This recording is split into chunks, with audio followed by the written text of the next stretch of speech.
Et bonjour Église. Salut votre voisin, bonjour. Et soyez vainqueurs aujourd'hui. Salut à notre voisin, bonjour. Et soyez toujours vainqueurs. Maintenant, salut les téléspectateurs du monde entier, dites bonjour. Et soyez vainqueurs à jamais.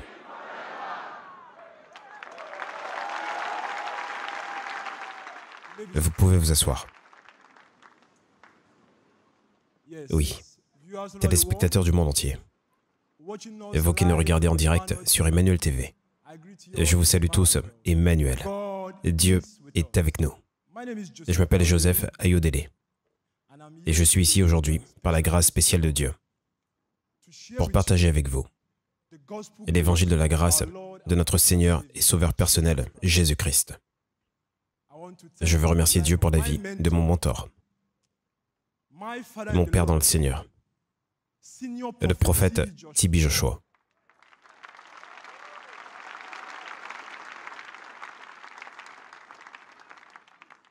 Celui que Dieu a utilisé pour me faire passer des ténèbres à sa glorieuse lumière.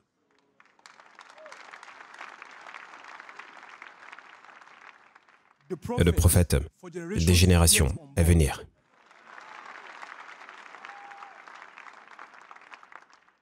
Je veux également remercier Dieu pour la vie de ma mère dans le Seigneur, ma mère, et notre mère dans le Seigneur, et la femme dans la synagogue,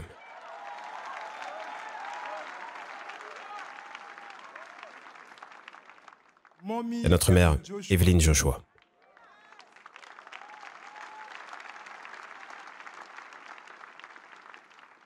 De me donner ce grand privilège d'être parmi vous, ici aujourd'hui.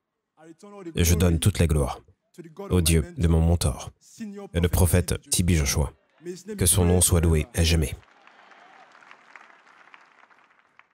Et oui, peuple de Dieu, alors que nous sommes sur le point d'entrer dans la parole d'aujourd'hui, je prie que Dieu vous donne un cœur qui entende.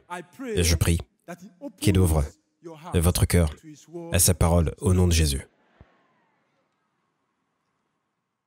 Et l'évangile de notre Seigneur Jésus-Christ est la puissance de Dieu pour le salut de ceux qui croient. Notre Seigneur Jésus-Christ veut que nous croyions en sa parole et que nous venions dans un lieu de guérison et que nous soyons guéris. Il veut que nous croyions en sa parole et que nous venions dans un lieu de délivrance et que nous soyons délivrés. Il veut que nous croyions en sa parole et que nous venions dans un lieu de bénédiction et que nous soyons bénis. Il veut nous faire passer des ténèbres à sa glorieuse lumière. Car tout le monde est exposé à des choses qui ne sont pas en accord avec la parole de Dieu, qui contrôle facilement nos sentiments et nos émotions. Et les problèmes surviennent lorsque les sentiments et les émotions changent. C'est pour cela qu'aujourd'hui, beaucoup prétendent être des chrétiens, alors qu'ils sont contrôlés par des instruments sataniques. Ils prétendent être des chrétiens, alors qu'ils sont gouvernés par des activités démoniaques. Ils prétendent vivre en accord avec Dieu, alors qu'ils sont sous une manipulation maléfique. Et un vrai croyant, un chrétien, doit être sous le contrôle et la conduite du Saint-Esprit. C'est-à-dire que notre jugement sur quoi que ce soit doit être purement basé sur la parole de Dieu. Je veux dire, cela doit être examiné à la lumière de la parole de Dieu. Par conséquent, nos actions et notre conduite en tant que vrais chrétiens, en tant que vrais croyants, doivent être dans la foi. Vous n'êtes pas sauvés parce que vous vous sentez sauvés, mais vous êtes sauvés parce que vous avez placé votre foi dans la parole de Dieu et que vous l'avez mise en pratique. Dites à votre voisin, vous n'êtes pas sauvés parce que vous vous sentez sauvés. Vous êtes sauvés parce que vous avez placé votre foi dans la parole de Dieu et que vous l'avez mise en pratique.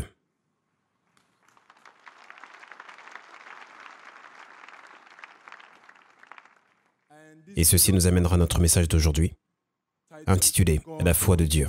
Dites à quelqu'un « La foi de Dieu ». Et notre texte de référence sera tiré du livre de la Genèse, chapitre 1, du verset 1 à 3. Genèse 1, verset 1 à 3. Au commencement, Dieu créa les cieux et la terre. Et la terre était informe et vide. Il y avait des ténèbres à la surface de l'abîme, et l'Esprit de Dieu se mouvait au-dessus des eaux. Dieu dit que la lumière soit, et la lumière fut. Quand Dieu a dit que la lumière soit, ce commandement de la part de Dieu est une expression de la foi de Dieu en lui-même. C'est la foi de Dieu qui a trouvé son expression dans la parole énoncée que Dieu a utilisée pour créer le monde aujourd'hui. Et dans ce livre de Marc, chapitre 11, verset 22, notre Seigneur Jésus-Christ nous encourage ici à avoir le type de foi de Dieu. Il veut que nous exprimions le type de foi que Dieu utilisa pour créer le monde. C'est-à-dire lorsqu'un croyant dit « Sois guéri, sois délivré, sois béni ». C'est une expression de la foi de ce croyant en Dieu. Dites à quelqu'un, lorsqu'un croyant dit « Sois guéri, sois béni, sois délivré ». C'est une expression de la foi de ce croyant en Dieu. Avant que nous ne continuions, faisons cette déclaration. Dites, je suis un homme de foi, et je n'ai pas de crainte. Je suis un homme de foi, et je n'ai pas de crainte. Et ma foi est basée sur l'œuvre accomplie de Dieu en Christ Jésus.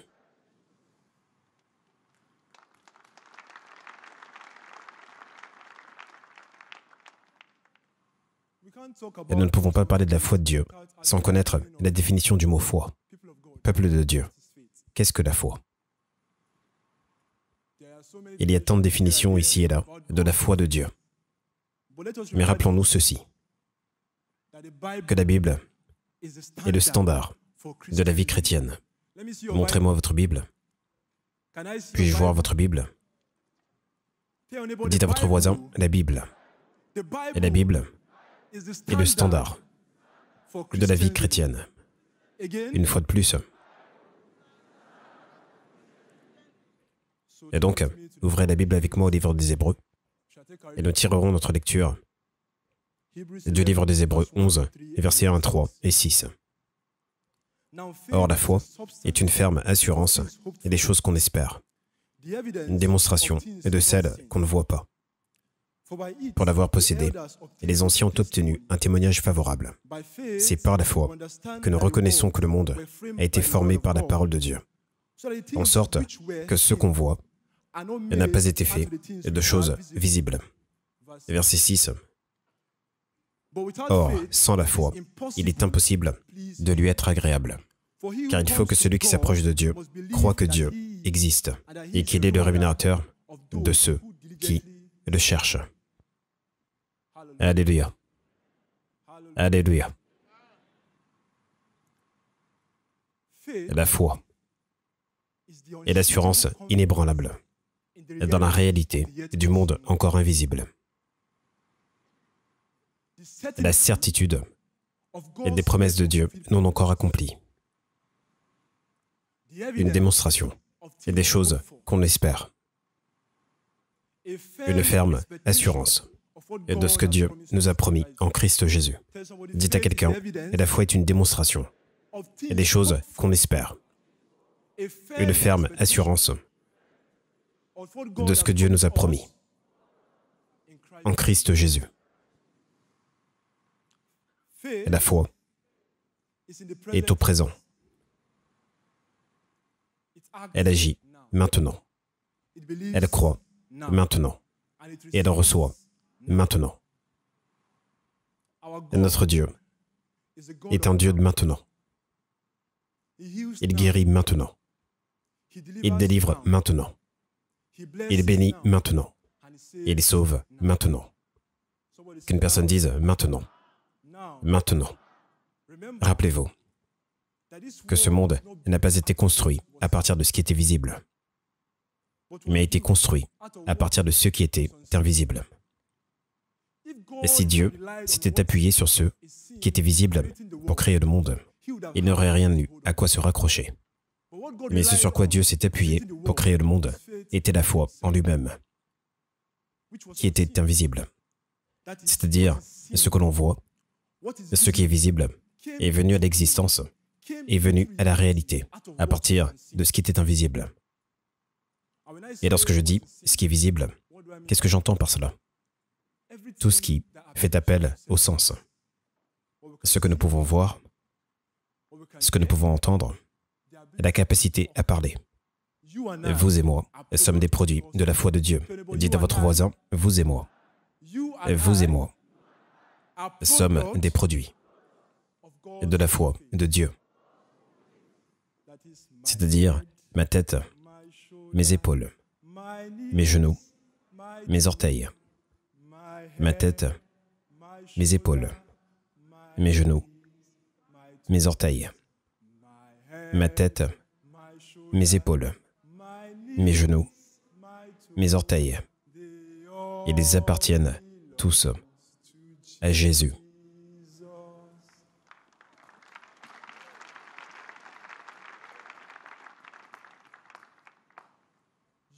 Et vous et moi, tout ce qui a trait à nous appartient à Dieu. C'est pour cela que nous sommes des produits de la foi de Dieu. Dites à votre voisin, vous et moi, tout ce qui a trait à moi appartient à Dieu, appartient à Jésus. C'est pour cela que nous sommes des produits de la foi de Dieu.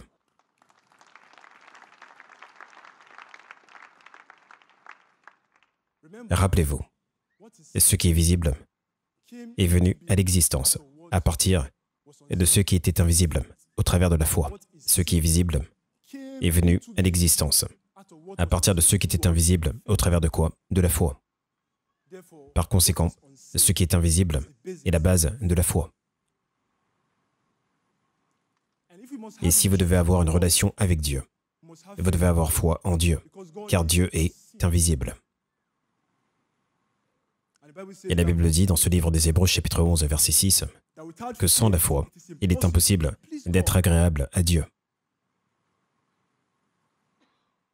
Pour que nous ayons foi en Dieu, nous devons cultiver l'habitude d'écouter et de mettre en pratique la parole de Dieu, car la foi agit sur la parole de Dieu.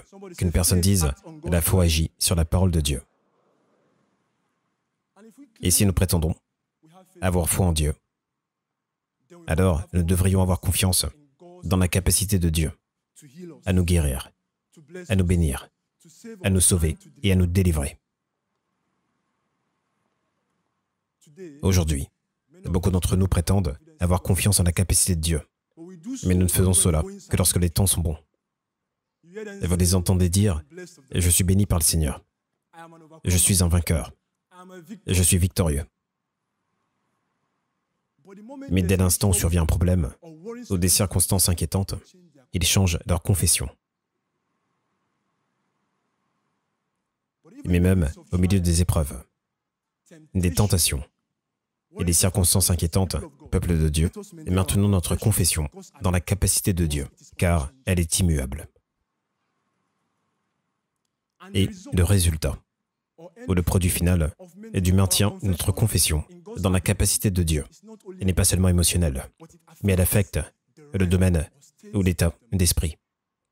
C'est-à-dire en faisant entrer la parole de Dieu dans notre cœur et en la faisant devenir une partie intégrante de notre être. Nous laissons la parole entrer dans notre sang et avoir la suprématie sur nous. Dites à votre voisin, en faisant entrer la parole de Dieu dans votre cœur et en la faisant devenir une partie intégrante de votre être, vous laissez la parole de Dieu entrer dans votre sang et avoir la suprématie sur vous.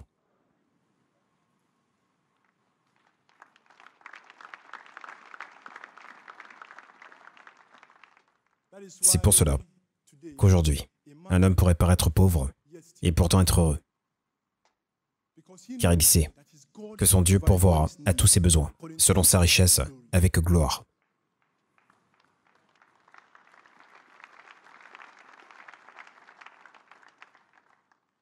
Un homme pourrait être rejeté et seul, et pourtant être heureux. Il sait qu'il ne peut jamais être seul. Il comprend qu'il ne peut jamais être seul. Il a un consolateur en la personne du Saint-Esprit. Un homme de foi.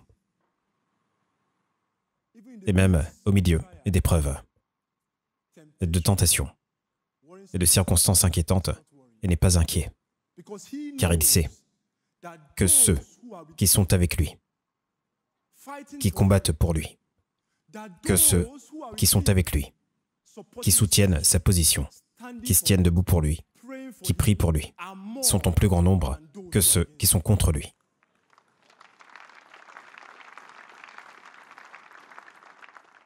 Regardez votre voisin et dites ceux qui sont avec toi, qui combattent pour toi, ceux qui sont avec toi, qui soutiennent ta position, qui prient pour toi, qui combattent pour toi, sont en plus grand nombre, que ceux qui sont contre toi.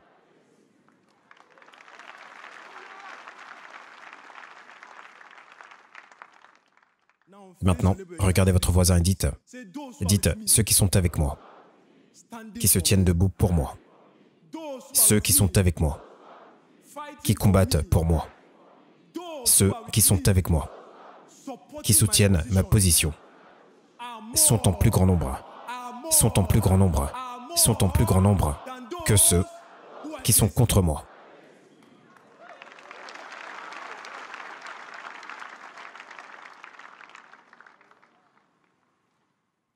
Et regardons l'histoire du prophète Élisée et de son serviteur troublé. Je crois qu'il y a un exemple clair pour les chrétiens aujourd'hui. Ouvrez la Bible avec moi au livre de 2 Rois. Et nous lirons le chapitre 6, du verset 15 à 17.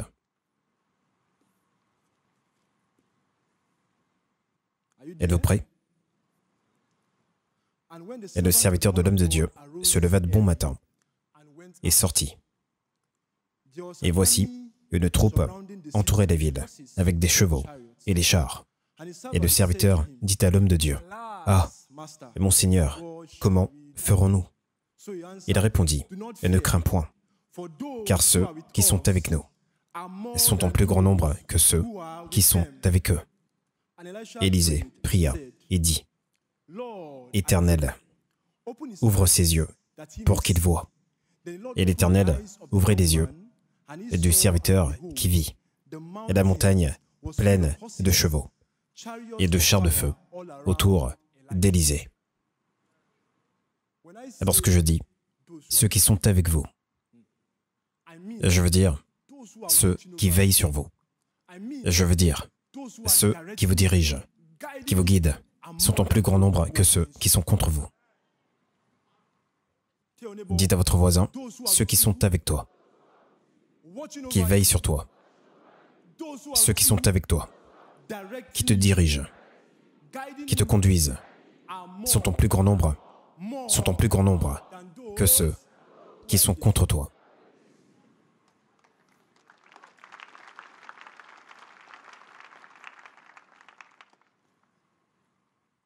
Et l'ouverture des yeux de notre foi réduit au silence toutes nos peurs.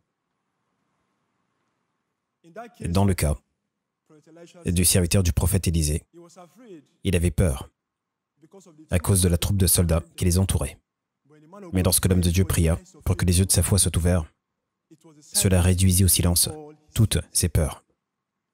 Aujourd'hui, le Seigneur ouvrira les yeux de votre foi et toutes vos peurs seront réduites au silence. Je dis aujourd'hui, le Seigneur ouvrira les yeux de votre foi et tous vos doutes seront réduits au silence. Aujourd'hui, les yeux de votre foi seront ouverts et vous recevrez votre guérison, votre délivrance, votre percée, au nom de Jésus.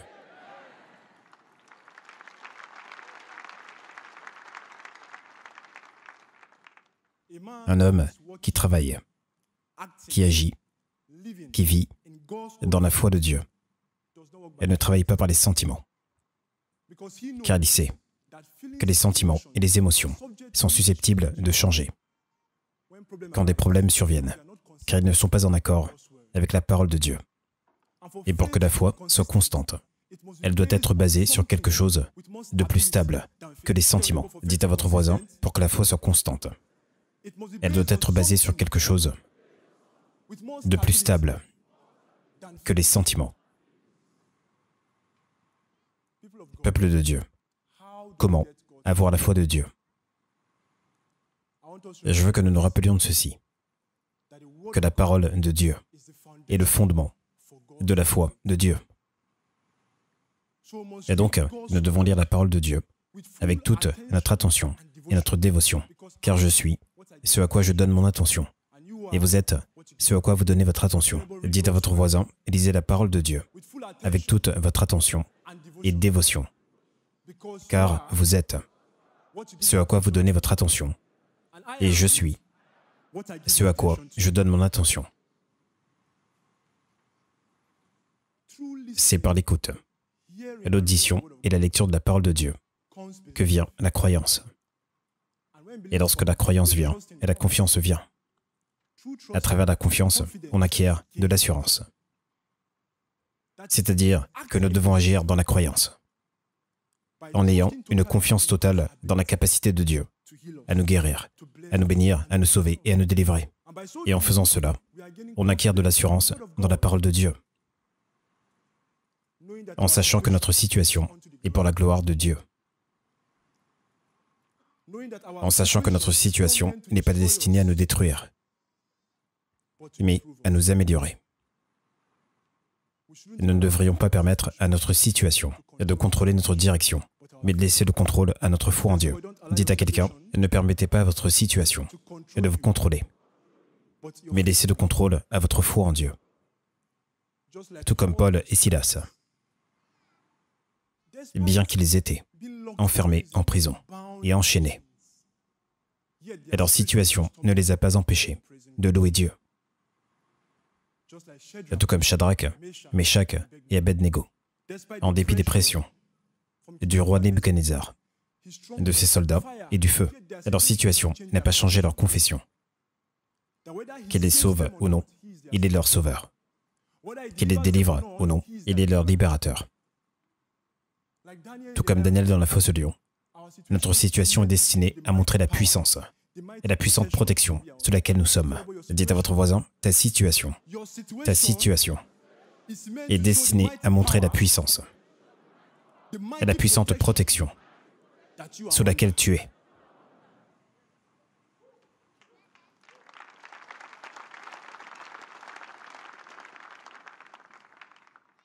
Dieu est conscient de votre mer Rouge et il ne vous laissera pas sans issue. Je veux dire, Dieu est en contrôle.